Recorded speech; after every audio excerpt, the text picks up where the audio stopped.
Diesel petrol मिळत नसल्याने शेतकरी अडचणी, शेतीच्या मशागतीसाठी पुन्हा बैल जुंपण्याची आली वेळ। यंदा मान्सून वेळेवर येणार असल्यामुळे शेतकऱ्यांच्या मशागतीला डिझेल टंचाईमुळे लागलाय ब्रेक। शेतकऱ्यांच्या चिंतेचं वातावरण। अख्ख्या देशात सुरू असलेल्या युद्धाचा परिणाम शेतकऱ्यांवर होताना दिसत येत आहे। सध्याची वेळ ही शेतात मशागतीची आणि खरीपाच्या हंगामासाठी शेत तयार करण्याची आहे। जसे आधुनिक अवजारांच्या सहाय्यानं शेतीच्या कामांना सुरुवात झाली आहे, तसेच शेतकऱ्यांचे कष्ट कमी झाले होते। नांगरणीसाठी शेतकरी ट्रॅक्टर, टिल्लर यांचा वापर करत होते, पण यंदाच्या खरीप हंगामाची तयारी करणाऱ्या शेतकऱ्यांना पेट्रोल डिझेलच्या टंचाईचा प्रचंड फटका बसलेला दिसतो आहे। ट्रॅक्टर चालवण्यासाठी डिझेल मिळत नसल्याने नांगरणी करणे, शेतातील धसकटे काढणे शेतकऱ्यांसह अवघड होऊन बसलं आहे। त्यात यंदा मान्सून वेळेवर म्हणजे 6 ते 7 जूनला महाराष्ट्रात येत असल्यामुळे खरीपाच्या हंगामासाठी त्यापूर्वी शेत तयार होणं आवश्यक आहे। डिझेल मिळत नसल्याने शेतकऱ्यांना ट्रॅक्टर, टिल्लरच्या वापरावर आपोआपच मर्यादा येत आहेत। नाईलाजाने बैलजोडीच्या सहाय्यानं त्यांना नांगरणी करावी लागते आहे। यापूर्वीप्रमाणे आता घरटी बैलजोडी नसल्याने शेतकऱ्यांना नांगरणीसह इतर मशागतीची कामे करणे अवघड झालेलं आहे। गावात 2-4 शेतकऱ्यांकडे बैलजोड्या उपलब्ध असल्याने त्यांनाही बरीच मागणी आली आहे।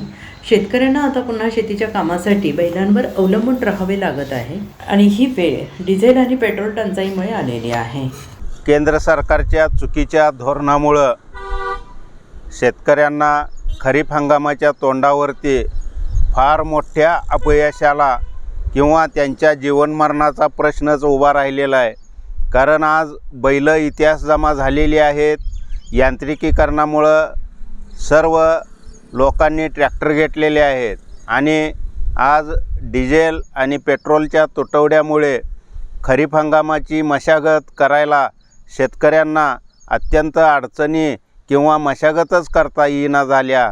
तरी तातडीनं केंद्र सरकारनं डिझेल आणि पेट्रोल शेतकऱ्यांना उपलब्ध करून द्यावं, अन्यथा मोठ्या उद्रेकाला सरकारला सामोरं जावं लागणार, ही एक आता चुणूक दिसत आहे।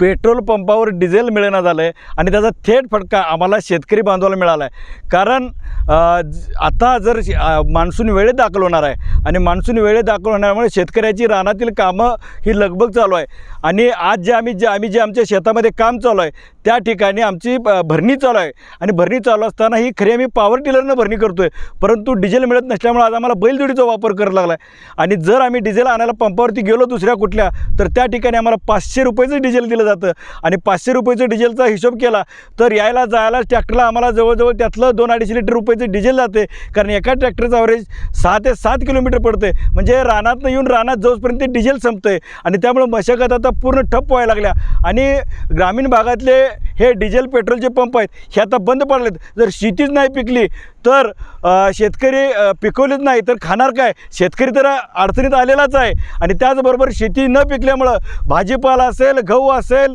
इतर जी पिकं आहेत जी खाण्यालायक आहेत सगळी ती पण पिकणार नाहीत आणि त्याचा थेट परिणाम हा देशाच्या GDPवर होणार आहे। GDP म्हणजे गॅस, डिझेल आणि पेट्रोल असा नव्हे तर ज्याला GDPचा आपला इकॉनॉमिकल बेस आहे हा बेस हा शेतीवरती अवलंबून आहे। याचं भान या सरकारनं ठेवावं आणि ग्रामीण भागामध्ये जे आता पेट्रोल पंप आणि डिझेल पंप बंद पडायला लागलेत तिथं शेतकऱ्याला मशागतीपुरती तर डिझेल उपलब्ध करून द्यावं। मी सांगली जिल्ह्याच्या जिल्हाधिकाऱ्यांना सुद्धा विनंती करतो, तुम्ही तात्काळ याच्यामध्ये लक्ष घालून शेतकऱ्यांना डिझेल उपलब्ध करून द्या। Bureau report SBN Marathi, Sangli.